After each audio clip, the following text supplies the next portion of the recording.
So when I begin to engage with a patient, let's say this patient is a child, oftentimes the complaints are difficulties with reading, academic stamina. Sometimes it's misbehaving in class, not paying attention. They may already have an ADD or ADHD diagnosis. Sometimes they have a dyslexia diagnosis. Sometimes there's none of those diagnoses at all. They wanted to rule out vision issues. Now, for adults, it may be something else. It may be fatigue, double vision. Sometimes a child sees double vision and they don't know they're seeing double vision. They've seen that for the last 4 years in school. The adult will also, sometimes they'll have a visual snow complaint, or they will have a vertigo complaint, or things seem to be moving, or just a general instability and fatigue. What I'm, as an optometrist, particularly optometrist in the field of neurooptometry, which is the subfield, oftentimes we are involved with vision therapy and vision rehabilitation. I want to know how this individual's physiology is responding to stress. That's what I want to know. And I can directly measure this through a very simple device. It was invented in 1901. It's called the Retinoscope. Knowing and understanding the physiology of the eye, or the eyes, both of them put together, I can use this device to figure out how they are responding to stress. That's the number one key. I know when the eyes focus and that ciliary muscle starts to contract, the parasympathetic nervous system is becoming engaged, the pupils will constrict. I prefer to go off of objective findings first, but there are other methods, such as using a Wesson card or eye alignment and using lenses and getting subjective response. And I do take those into consideration. But the best and fastest way for me to get an idea is this wonderful retinoscope. I think it's the king of all visual tests that I can do. It gives me so much information in such a short period of time. And they will oftentimes look at a target that I either put right up against the retinoscope and I move it closer to them, or I move it further away, or both. Or I will put a card up here and I'll have them read or tell me the pictures that are on that card so I know exactly where their eyes are looking.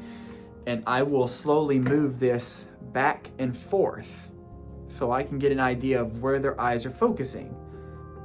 So if their eyes are under focusing, as I move this light back and forth, I'm going to see a with motion.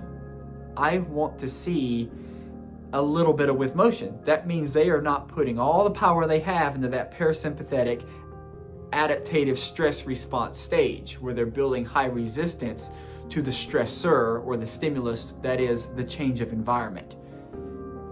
If I see a lot of with motion and it's dim, they're not engaged at all.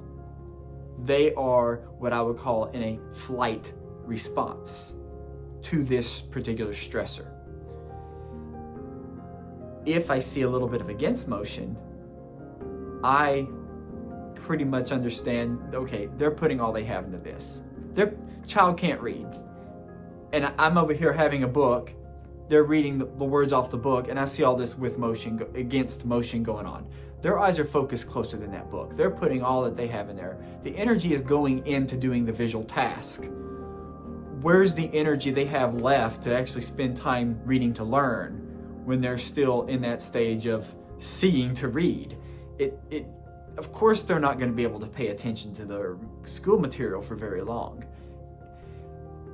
Or I may end up seeing up close an extreme against motion, which is they are having a disproportionately adaptative response to a typically mild stimulus of visual strain. That's also very difficult, and that can lead to its own problems. And I can do these types of tests multiple different ways under multiple fields and get an idea of how this person's physiology has habituated itself to stress in general. Stress, the body, whether it's social stress, physical stress, or metabolic stress, the physiology is going to react pretty much the same way for the entire body. And understanding the individual and their physiology and having my diagnosis based upon that physiology is very important. We cannot rule out the physiology. And we must understand that when we have diagnoses like convergence insufficiency, we need to know exactly what their actual stress response is, rather than just saying, oh, their eyes cannot converge together with an approaching target. That's a very common diagnosis. But when I see someone with convergence insufficiency, we typically term a lead of accommodation, which I would see as against motion. But it's much deeper than that. They're putting all they have into an adaptive response, rather than developing a different strategy that allows them to have an appropriate response to where they don't have to put a lot of work in. And that would be my job in vision habilitation or neurovision rehabilitation, is to establish or reestablish such a pattern so their brain can do the work so they don't have to.